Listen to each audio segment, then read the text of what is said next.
महाराष्ट्रातील विविध शिक्षक संघटनांनी आपल्या प्रलंबित मागण्यांसाठी गुरुवारी 9 जुलै 2026 रोजी राज्यव्यापी शाळा बंद आणि सामूहिक रजा आंदोलन पुकारले।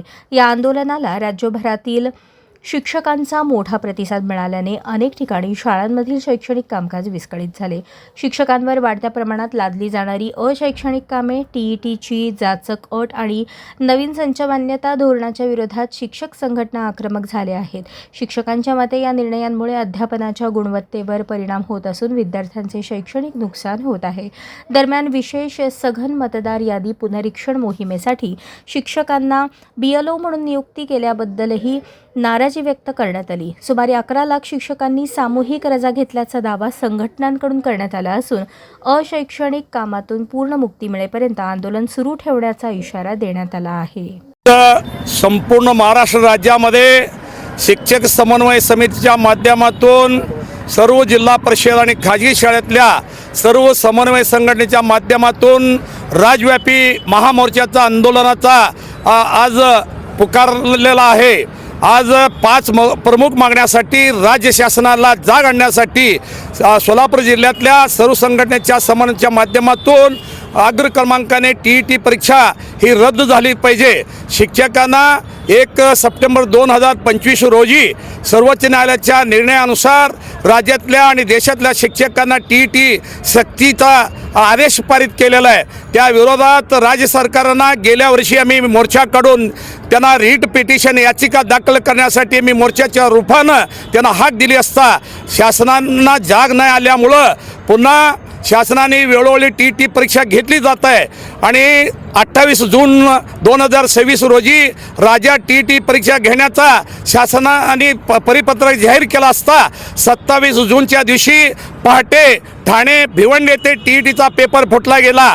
टीईटी पेपर फुटणारे संचालक की शिक्षण मंत्री ह्या शिक्षण प्रशासनाने लोकप्रतिनिधींच्या सहकार्यानं कोट्यावधी रुपये गोळा करण्याच्या कारणानं हा टीईटी परीक्षा शासनाने घेऊ पाहतोय। शेजारी कर्नाटक, आंध्र प्रदेश, केरळ, तमिळनाडू राज्यामध्ये स्वतंत्ररित्या ते परीक्षा घेतली जातात। महाराष्ट्रामध्ये एमपीएससी परीक्षेच्या धर्तीवरती अत्यंत काठीण्य पातळीच्या दृष्टिकोनातून परीक्षा घेतात। आमची मागणी अशी आहे, टीईटी परीक्षा जरूर घ्या।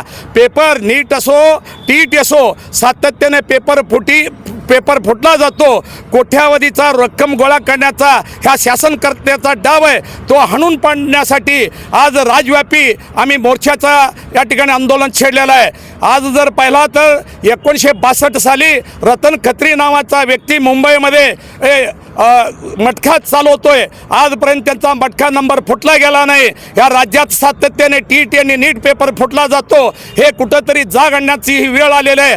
अशा माणसाकडे जर आपण पेपर सुपूर्द केला अत्यंत चांगल्या प्रकारे पेपर घेतला जाईल आणि म्हणून आमची हक आहे की 90 ऐवजी 50 मार्काचा पेपर घेतला पाहिजे।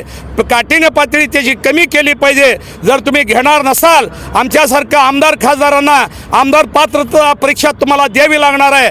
आम्हाला परीक्षा असेल तर तुम्हाला का परीक्षा नाही। दुसरा महत्त्वाचा मुद्दा या ठिकाणी आवर्जून सांगू इच्छितो की जुनी पेन्शन आज आमच्या शिक्षक बांधव 1 नोव्हेंबर 2005 पासून सातत्यानं 25 वर्षापासून लढा दिला जातोय। एकदा आमदार झाला, शपथविधी घेतली गेली तर त्यांना 50,000हून जास्त पेन्शन मिळाला जातोय। दुसऱ्यांदा आमदार झाला तर त्या आमदाराच्या पेन्शनमध्ये वाढ होतोय। शिक्षक 30-35 वर्ष काम करून सुद्धा त्यांना पेन्शन योजनेचा लाभ मिळाला जात नाही। म्हणून आमदार पेन्शन घेत असाल तर आम्हाला पेन्शन द्या। जर तुमचाही पेन्शन रद्द झाला पाहिजे। तुम्ही जर घेणार असाल तर आमची पेन्शन योजना लागू करा, नाहीतर तुम्हाला खुर्ची खाली केल्याशिवाय आम्ही स्वस्थ बसणार नाही। शिक्षक या मोर्चामध्ये जवळपास 10,000हून जास्त शिक्षक संख्या इथून मोर्चाला जिल्हा परिषदपर्यंत मोर्चाचं आयोजन 1 वाजल्यापासून सुरुवात होणार आहे। आता सध्याला किती जण आलेले? आता जवळपास 500 लोक इकडे तिकडे थांबून आहेत। तुमचं पुढचं नियोजन काय आहे? आज मोर्चाचा जर दखल घेतला गेला नाही शासन आज राज्यातल्या सर्व शाळा बंद करण्याचा हाक दिली गेली आहे समन्वय समितीच्या माध्यमातून। विद्यार्थ्यांवर याचा परिणाम होणार? विद्यार्थ्याचा एका दिवसानं कुठलाही परिणाम होणार नाही आहे, कारण आमचा सातत्यानं 8 वर्षापासून आम्हाला बिओलाचं काम देऊन बाहेर ठेवला जातोय. एक शिक्षक समान करण्या नावाखाली कमी पदं भरली गेले.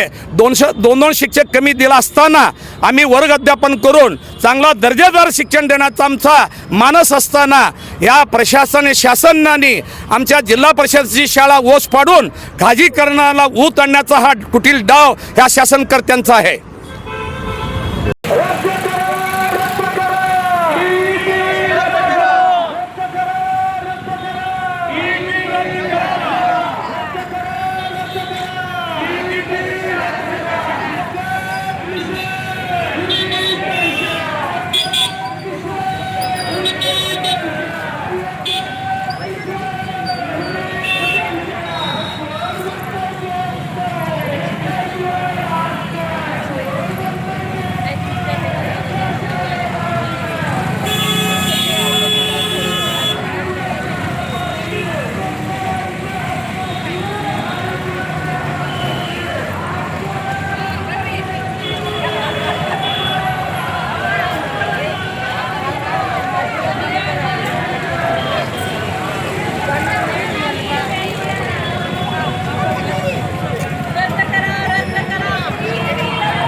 माननीय संचालकांचा पत्र रद्द झालाच पाहिजे. सेवा ज्येष्ठांना पदोन्नती मिळालीच पाहिजे.